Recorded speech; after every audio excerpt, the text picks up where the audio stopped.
Welcome back. Let's talk about the currency now, where the rupee continues to slide further. The weakness in the domestic equities along with month-end dollar demand continues to drag the currency lower.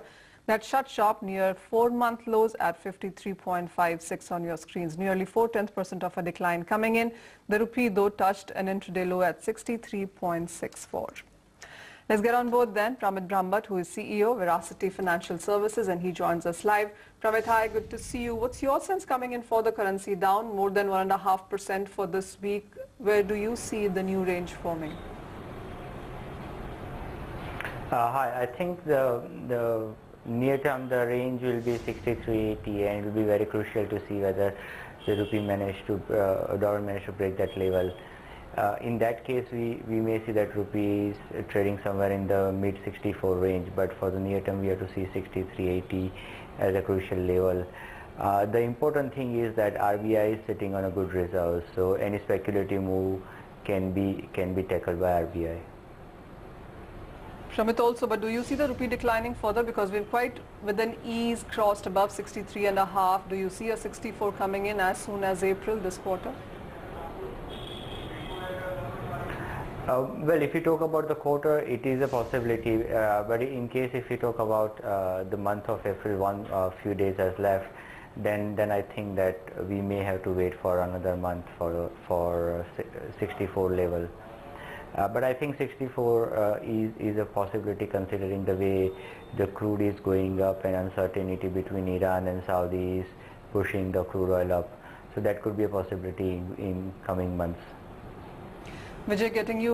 Pramit, there have been lots of concerns that we have spoken about in this week, whether it's about the decline in equity markets, the foreign outflows, the Greece problems, the month-end dollar demand, the Indian tax issues. Which one are you following as we go ahead into the next week?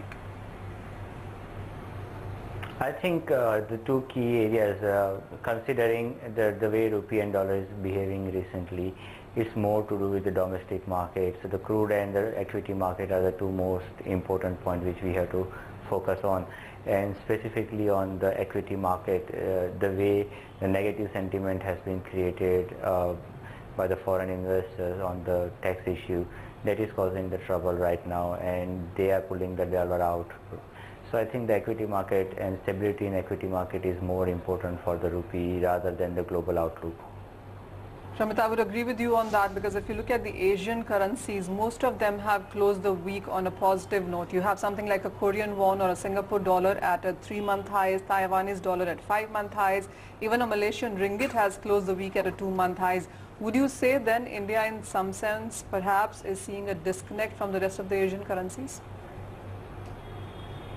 I think that's what we have seen in last 6 to 7 months. Even the disconnect not only from the Asian currencies, disconnected from the other global currencies. If you look at the euros and the pound, they are at one of the strongest point in last 3 to 4 months, while the rupee is on decline. So last 5 to 6 months, rupee is playing the lonely game, and it seems that it is focused. The rupee dollar movement is focused on the Indian equity market and Indian growth stories rather than going along with the global stories. Vijay, what's your sense? That, Pramit, a final question to you. We have a Stancy report which talks about 65 not ruled out. There's a Citi report which talks about 67, even 68 going forward.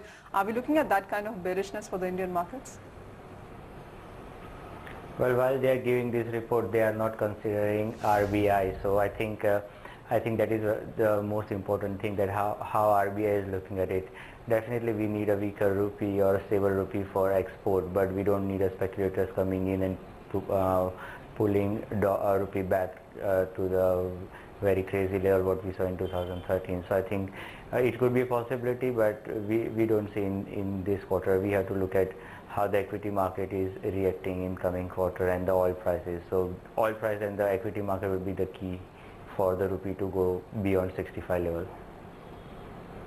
Now it all looks quite bearish, because the crude oil prices also are trading at the highest level in 2015. So further decline in the rupee not completely ruled out right now. But with that, Pramit and Vijay, we'll let you go. Thank you so much for joining us with your sense on all of that space. With that, it's time up on Hot Commodities. Thank you for watching.